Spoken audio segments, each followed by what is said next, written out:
বন্ধুরা, আজ আমি ঠাকুর শ্রীরামকৃষ্ণের কিছু অমৃত কথা পাঠ করব। সাধনকালের শেষের দিকে ঠাকুর শম্ভু মল্লিকের কাছে বাইবেল শোনেন। ফলে তার যীশুখ্রিস্টের সম্বন্ধে আরও জানতে ইচ্ছা হয়। কীরূপে ঠাকুরের ইচ্ছা পূর্ণ হয়েছিল সে প্রসঙ্গে স্বামী শারদানন্দ বলছেন, ঘটনা এরূপ হয়েছিল। দক্ষিণেশ্বরে কালীবাড়ির দক্ষিণ পাশে যদুলাল মল্লিকের উদ্যানবাটি।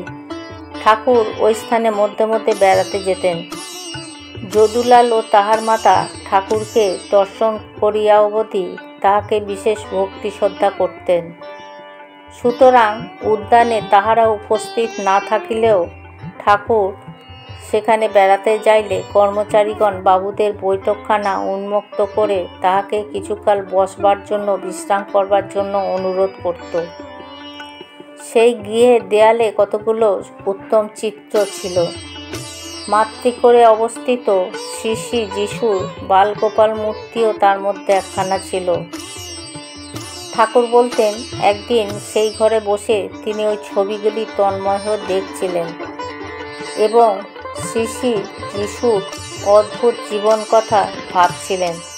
এমন সময় দেখলেন ছবিখানি যেন জীবন্ত জ্যোতির্ময় হয়ে উঠেছে এবং ওই অদ্ভুত দেবজননী ও দেব শিশুর অঙ্গ হতে জ্যোতির্রশ্মি তাহার অন্তরে প্রবিষ্ট হয়ে তার মানসিক ভাব সকল আমূল পরিবর্তন করে দিয়েছে।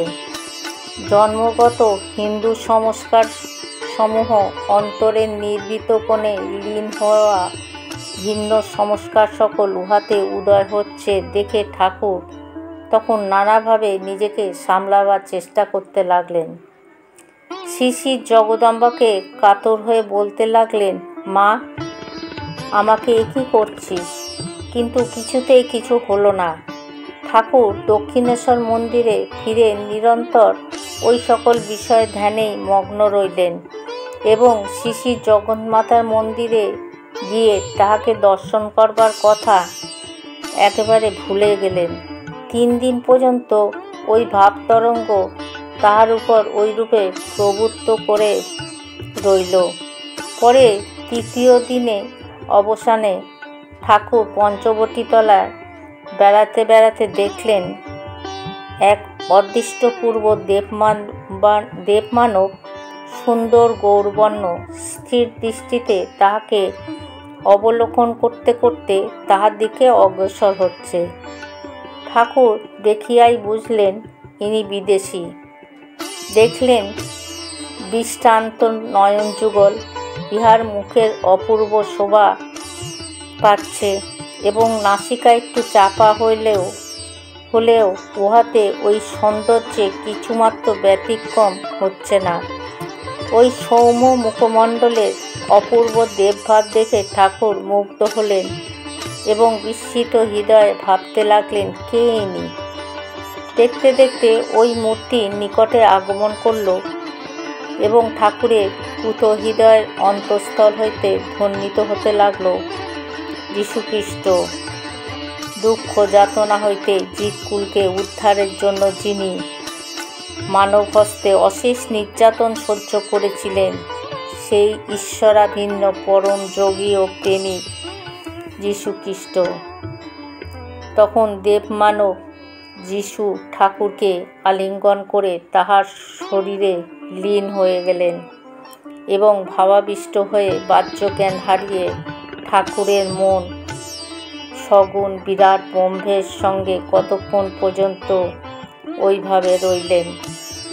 ওইরূপে শ্রী শ্রী যিশুর দর্শন লাভ করে ঠাকুর তাহার অবতারত্ব সম্বন্ধে নিশ্চিত হয়েছিলেন। পরে শ্রীরামকৃষ্ণ কলকাতায় একটি খ্রিস্টানদের উপাসনাগৃহ দেখতে গিয়েছিলেন।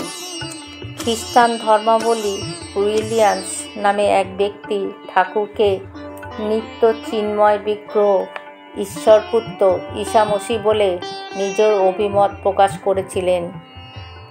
এই ব্যক্তি ঠাকুরের উপদেশে সংসার ত্যাগ করে পাঞ্জাবের উত্তরে হিমালয়ের কোনো এক স্থানে তপস্যার দ্বারা শরীরপাত করেছিলেন।